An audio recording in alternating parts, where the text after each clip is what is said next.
श्रावण मास में जिस तरह से भोलेनाथ जी को लोग मानते हैं और मान्यता देते हैं, जिस तरह से देखा जा रहा है कि सनातन धर्म में रेगुलर इस चीज़ का पालन अनुपालन किया जाता है और शत प्रतिशत प्रचार-प्रसार के लिए भी तमाम ऐसे लोग हैं जो आगे आते हैं। तमाम लोग कावड़ के माध्यम से भक्ति करते हैं और कुछ लोग अपने घर पे ही रह के पूजा-अर्चना करते हैं। इसी सब चीज़ों को लेके हमारे बीच में रामकथा आचार्य जी मौजूद हैं। मुकेश प्रकाश शर्मा जी, इनसे जानने की कोशिश करेंगे कि आखिरकार श्रावण मास में हमारे सनातन धर्म को क्या महत्व रहता है और किस तरह से इसको माना जाता है। बहुत-बहुत धन्यवाद आपका नेटवर्क 10 में सर। धर्मेंद्र जी, आपका बहुत-बहुत स्वागत। आपने बहुत अच्छा प्रश्न किया है, क्योंकि लोगों के दिमाग में ये रहता है कि आखिर श्रावण मास में ऐसा क्या है, जो भगवान शंकर को इतना माना जाता है, जलाभिषेक किया जाता है। मैं आज आपको बहुत स्पष्ट बताऊँ, हिमांचल और मैना की पुत्री जो माँ हम लोगों की माँ है, जो माँ जगत जननी है, माता पार्वती, उन्होंने हिमांचल और मैना के यहाँ जब जन्म लिया, तो नारद जी ने बताया कि इनको तो ऐसा पति मिलेगा जो अर्धनग्न होगा, खुले में रहेगा, तो वो लोग बहुत परेशान हुए। माता पार्वती ने बहुत कठिन तपस्या की और कठिन तपस्या के उपरांत भगवान शंकर ने सनकादिक से, ऋषियों से, नारद जी से कई बार उनकी तपस्या की परीक्षा ली। परीक्षा के उपरांत जब भगवान शंकर को पता चला कि माता पार्वती हमारे अलावा किसी और से विवाह नहीं करेंगी, तब उन्होंने माता पार्वती से प्रसन्न होकर के ये कहा था कि ठीक है, मैं तुमसे विवाह करने के लिए तैयार हूँ। वो पवित्र और पावन मास श्रावण मास ही था। सर जिस तरह से देखा जा रहा है कि इस समय भगवान शिव से क्यों जोड़ा जाता है?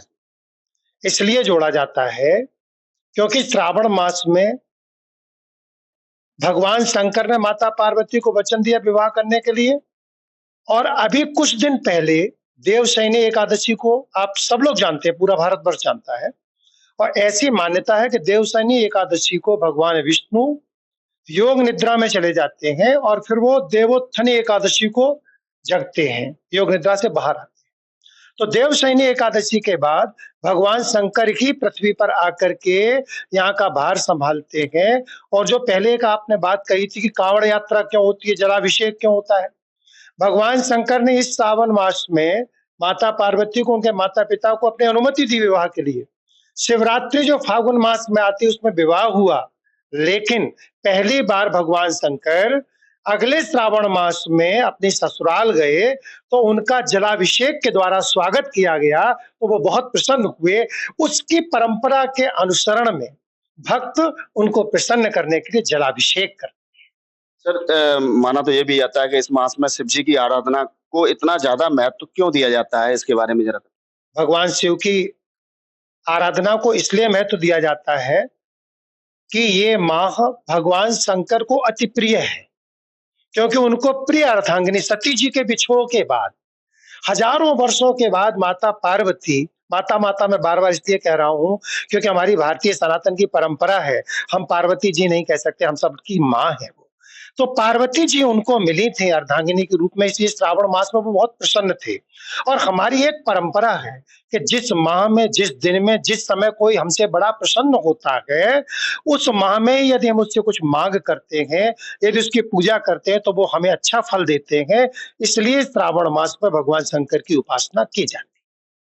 क्या सच है ये सर कि श्रावण मास में भगवान शिव पृथ्वी पर ही निवास करते हैं और भ्रमण भी करते हैं? ये बिल्कुल शत प्रतिशत सत्य है। भगवान शंकर माता पार्वती के साथ पूरे माह श्रावण, क्योंकि मैंने अभी थोड़ी देर पहले आपको बताया कि माता पार्वती हिमांचल की पुत्री थी और हिमांचल पर्वत है, वो पृथ्वी पर ही तो है। तो पहली बार भगवान शंकर आए थे अपनी ससुराल श्रावण मास में, और श्रावण मास में आकर के फिर वो पूरे एक माह तक रहे। और इधर मैंने एक चीज और बताई अभी आपको कि देवशयनी एकादशी के बाद भगवान शंकर को ही पूरा कार्य संभालना होता है। इस श्रावण मास तक भगवान शंकर पृथ्वी पर ही रहते हैं। हमारे शिव महापुराण में बिल्कुल स्पष्ट ये लिखा हुआ है। सर श्रावण मास में हमारे देश में अर्चना जो यानी शिव जी की पूजा होती है, सबसे ज़्यादा किस सिद्धपीठ में और करने का महत्व ऐसे रहता है? वैसे तो भगवान शंकर के 12 ज्योतिर्लिंग हैं। 12 में से किसी भी ज्योतिर्लिंग पर अगर इनकी उपासना पूजा की जाए तो वो सर्वश्रेष्ठ होती है और ज्योतिर्लिंग तो बहुत महत्वपूर्ण है।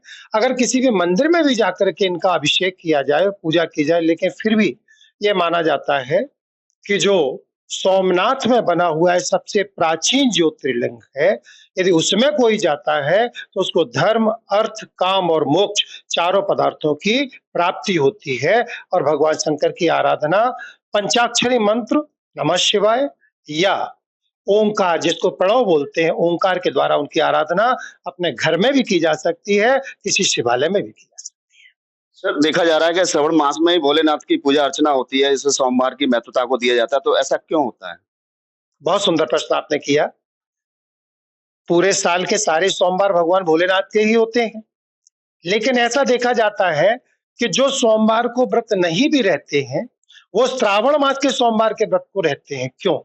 क्योंकि माता पार्वती ने श्रावण मास के जब पूरा व्रत कर लिया और माता पार्वती ने कठोर कठोर व्रत किया, पहले अन्न छोड़ा, फिर जल छोड़ा, फिर वायु छोड़ी और बिल्कुल कंकालवत हो गई, तो अंत में माता पार्वती ने सावन के महीने के जो सोमवार के व्रत करना शुरू किया, तो भगवान भोलेनाथ प्रसन्न हो गए। तो ऐसा माना जाता है कि पार्वती जी के सोमवार के व्रत श्रावण मास के रहने से भगवान भोलेनाथ प्रसन्न हुए। तो जो भी श्रावण मास के सोमवार का व्रत रहेगा, अभिषेक करेगा, रुद्राभिषेक करेगा, जलाभिषेक करेगा, दुग्धाभिषेक करेगा, उसको भगवान भोलेनाथ प्रसन्न होकर के मनोवांछित वरदान देंगे। श्रावण मास के सोमवार अत्यधिक मान्यता के साथ मनाए जाते हैं।